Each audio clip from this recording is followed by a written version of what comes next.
Hi, I'm Vicky Aldridge. I'm a consultant editor at Aesthetic Medicine magazine, and I am delighted to be joined today by Alan Adams.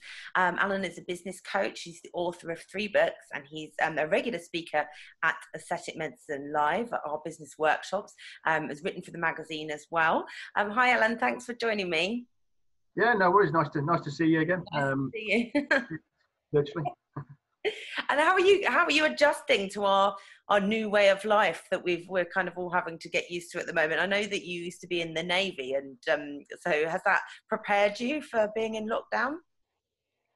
Oh, I mean, I was actually a submariner, so Oh, we were the ultimate self-isolating champion since 1900.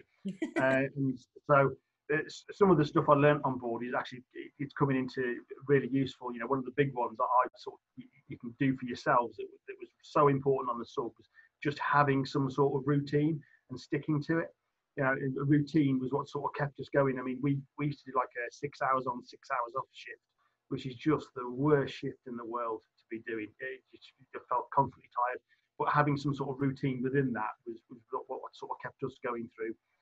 And the social side of stuff as well. So, you know, playing because we used to play, it's almost like I can't remember what the equivalent is now, but we used to play games and stuff. So just keeping it social and sort of to get through it. And so we're going to have a chat today about what people can do right now to help their businesses. Now, I know that you've been doing some stuff online yourself, haven't you? So can you tell us a little bit about that first before we move into talking about some tips that people can do? Yeah, sure. I mean, with me, I prefer face-to-face, so that's how I've structured my business. And obviously, we just can't do that right now. Obviously, the aesthetics industry have all been sort of hit quite badly, you know, having to shut down and stuff. So again, I've sort of almost furloughed my clients, and so as of next month, I've said, right, hold the payments for now, and we'll restart. But I've continued the support to get them through. So what I've actually done is set up a Facebook group. I don't know. I'll send you the link to it, and you can sort of share it out. Where we're 3 times a week. I'm giving advice and guidance. I've got guest speakers coming in. Some really good people because I'm leveraging my relationships I've built over the sort of past 20 years. And so I've got David Thompson, who he went into the BSI. He got their turnover up from 600,000 to $1 million in 6 months. So as far as sales goes, he is like really brilliant. You don't want to miss that session. Got Jason Sharp, he was the second in command at First Direct, and then he went to Over, and both of those companies won national customer service awards. So he's going to be speaking for us, and I've got a load of other people lined up as well. Fantastic. And I've had a little look at it myself on Facebook, and it looks really good. So a lot of people, you know, now obviously clinics have had to close their doors, and although many doctors and nurses are kind of volunteering their time back into the NHS, which is wonderful, there's a lot of people right now who run aesthetic businesses who are kind of unable to practice in clinic. What can they be doing now during this time to help their businesses? What's your kind of best tips? Well, I mean, you've got to think about where people are. And if you think about Maslow's hierarchy, you know, people have been impacted on the, you're talking the second tier, which is all about safety and security. They got real uncertainty. There might be uncertainty around the finances, uncertainty about what's happening. So that's been really impacted on. You've also got potentially the third tier as well, which is like the social aspects been removed. I mean, obviously, we've got this sort of thing we can do, but yeah. So people, it's like the foundations have been quite badly shaken. So I always say never stop selling, which is like staying in touch with people. But write this now, that the message you should be giving is assurance, offers of help. You know, I think, I can't remember where it was now. I put a post out about, you know, if one good thing to do would be to like contact your clients with a BombBomb video. And BombBomb video is basically a piece of kit. You just record a video and send it through your email, and then they can actually watch it if you personalize it. Because right now it's all about the relationship. Yeah. So, and if you look at the sort of Robert Cialdini's stuff, The Powers of Persuasion, the first thing you have to build with somebody before anything else is a relationship. And so showing people, you know, you care, you're there for them. So I would literally go through the top 50 clients and send them a personalized BombBomb video just to say, you know, we're here, you know, anything we can do for you. It's not about, like I say, it's not about selling. It's about building the relationships for the future. So when you get back up and running, then the clients are still there. They know you were there for them. Because it's that back to that thing, people won't remember what you say, but they will remember how you made them feel. Absolutely, absolutely. And I know that obviously one of the things that you do speak about frequently on our show is sales, but that does incorporate so much more, like you just mentioned, than just the hard sell. And I think people can get quite nervous about that, and rightly so. At the moment is not the time to be trying to sell people courses of laser hair removal, because they can't come in for it. So what else would you advise people use this time to do? Is there stuff they can be doing for their own marketing and things like that? Yeah, definitely. I mean, again, this is about the relationship. I mean, LinkedIn is at the moment is where Facebook was probably about 8 years ago. You can get a lot of leverage for like no cash whatsoever. And if you're posting on there and getting interaction, there are certain things, do's and don'ts, as there is with every platform. Every platform, you can do certain things. So, for example, with LinkedIn, if you put an external link to somewhere else, they actually throttle your reach. And if you do it continuously, they actually stop sending the spiders to your profile altogether. And also most people on LinkedIn don't have the sound on. It's not that kind of platform. So, and if you go and look, you'll see loads of videos with no captions. Well, 90% of people don't have the sound on, so they're missing 90% of the potential relationship building there. So there's quite a bit more to that. But it's something I cover off I've got an online membership area called the Vault, which I should have mentioned about. It's got like 15 hours worth of videos in there. Most of them are only 5 minutes. So I've got a 5-minute video. This is how you set LinkedIn profile up. 5-minute video on this is how you become an influencer, do's and don'ts within LinkedIn. And anybody who comes into my Facebook group, I'm giving them access to that now. I normally reserve that for my private clients, because that's basically all my intellectual property. I'm giving it away. But I just think right now it's so important that everybody bounces back as fast as possible. Basically, while this is going on, everyone's got access to all my intellectual property. So, if you'd have told me a couple of months ago that I was going to do that, I'd just laughed at you. No. But so it's all that stuff's there for people.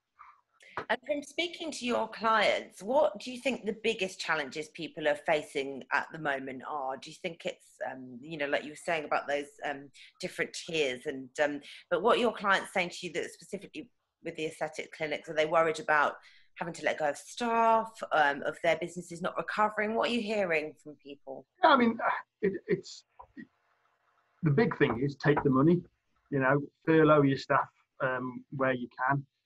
There's grants and stuff out there. I would look at the loans and just go for the maximum, even if you think you don't need it, because you can always give it back. So you've got a year's interest free there. I know the banks are a bit slow getting back to people, but they've just been inundated. So most of them are doing online applications now. So it's just about sort of hunkering down, but think about your, again, you're building a relationship. What you can do now is it's all about reassurance. You're trying to help people, but you can also plan out things like your customer journey. Make it as step by step. Building the processes, all this important stuff. Because when I talk to my clients, normally they're talking about, I don't have time, too busy. And although people are stepping back into the NHS and they're busy, but there's an opportunity here to really get your marketing and sales sorted, your customer journey, and how you do things. So that as we start to come out, then you can start communicating with people on the marketing side of stuff. And you should bounce back, fingers crossed, really quickly. I looked at a webinar about what's been going on in China, and they were looking at the stats and what's going on, and they are bouncing back really quickly. Because what you've got right now, there's no real, there is an issue. All the money's still out there. It's just stopped moving around. Okay, and what the government's done is chucked a load of money on top of the money that's already out there. So when it does bounce back, fingers crossed, you're going to see the fastest bounce back in history. So this is why it's important now you sort of building your relationships and getting your marketing and stuff sorted for when you do sort of come out. I think aesthetics is traditionally, aesthetics and beauty are traditionally quite resilient or what's the word, recession proof almost industries where they do kind of continue to grow despite things. I'm sure after months and months in lockdown, people will be keen to come back to clinics for treatments. Yeah, definitely. You know, I mean, I would normally get a haircut now, so but I'm gonna have to self-haircut, or I'm gonna have to look at a video on how you cut your hair, or get your partner to sort of. I know. I have eyelash extensions done, and they've almost all come out now. So I've got like a few little things, and it's funny. You just kind of get used to having things done as part of a normal routine. And I will be straight in to see my lady once this is all over. But I do understand that some people will be struggling for money, and that could have a knock-on effect. But let's hope we do all bounce back quite quickly. And my last question I was going to ask was how important, I know that you are, you know, a positive person, and a mindset kind of comes into a lot of things. How important do you think that side, the mental kind of side of things, is at the moment in terms of people surviving this with their businesses? Yeah, I mean, I'd say, you know, you're looking at the 80-20 rule again. So, you know, 80% of this is going to be about attitude and what you're doing, and how you motivate yourself, and how you sort of what you're actually developing your plan. I mean, it probably feels for most people right this second a bit like, what do? You know, because it's all brand new, and like I said there, you know, the hierarchy of needs. So it's just about saying, right, right this second, build the relationships, communicate with people, start planning for what happens when you're looking to come out of this. So how are you going to promote yourself? And, you know, another good one to do is think about, you know, right now your clients and potential clients are all online, and they're searching for stuff. So what questions are they asking? You know, how can you answer those questions so that and then you can communicate that to people, and maybe potential people who you don't know yet will find that information and start using it. And I say that, you know, video is a big part of that. And I say with LinkedIn, just touching that again, you know, the sales navigator LinkedIn uses, you know, you can search for certain people within like a geographic area. So you think like business owners, partners, senior level management within like 5 miles of your location, and start connecting with them. And if you're producing videos or text on LinkedIn, they're going to see it if they're active. So it's quite a good place to start building a relationship. I guess it's a time to not bury your head in the sand, and to not be silent, to kind of be out there, and to I think people seem to be relating as well to anything that's authentic at the moment, you know, coming from their heart, and people are changing how they're communicating in a way on social media. Yeah, I mean, exactly. I mean, it's like the Facebook group. I mean, I've always seen it as an option, but I always sort of shied away from it. I wasn't really the one-to-many. But for me to help people right now, I have to do that model. So I'm doing a one-to-many on the Facebook. I'm giving people access to the vault, and I'm trying to do as much as I possibly can. Yeah. I want everyone to get through this and have a, you know, just look back on it and just think, oh, well, actually, you know, we've survived, and you know, all looked after sort of money-wise, and the finances are all good. But yeah, anyone who's burying their head now and sort of not looking for that kind of thing, that kind of support, is going to really struggle. Yeah. That's a good message for us all. Well, hopefully we will be seeing you speaking at Aesthetic Medicine in the flesh again in the not too distant future. I think we're going to hopefully rearrange Aesthetic Medicine North for October. But obviously everything at the moment is all up in the air. So we will get back to everyone once we know when that is. But as always, we love to have you as a speaker at the shows. And thank you for joining me today to have a chat about this. And that was good seeing you. And I look forward to when we do catch up, we can go for a beer. Yeah, absolutely. It's nice to see you. And you. Speak soon. Bye.